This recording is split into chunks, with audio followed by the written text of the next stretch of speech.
হুজুর, বলো বাবা। আমার একটা প্রশ্ন ছিল। অনেককে জিজ্ঞাসা করেছি, কিন্তু কেউ মন মতো উত্তর দিতে পারেনি। আপনি একটু প্রশ্নের উত্তরটা। কি প্রশ্ন বাবা? আমি পুরাতন কথা একদমই ভুলতে পারি না। কেউ যদি আমাকে কষ্ট দেয়, সেই রাগটা মনের ভিতরে থেকেই যায়। ভিতরটা সবসময় পাথরের মতন ভারী হয়ে থাকে। উত্তরটা খুব সহজ। এই পথে হেঁটে গেলেই তোমার প্রশ্নের উত্তরটা পাবে। দাঁড়াও। কি ব্যাপার? হুজুর দাঁড়িয়ে পড়লো কেন? ওই যে পাথরটা দেখছো, জি হুজুর। ওইটা হাতে তুলে নাও। কেন? এটাতে কি হবে? তোমার প্রশ্নের উত্তর চাইলে যা বলছি তাই করো।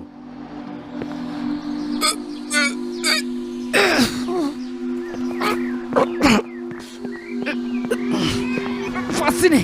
চুপচাপ সাথে আসো।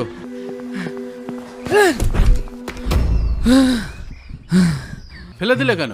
এত ভারী পাথর কি উঁচু করা যায়? পাথরটা ভারী, তাই না? আপনি শুধু শুধু এই পাথরটা নিয়ে আসছেন।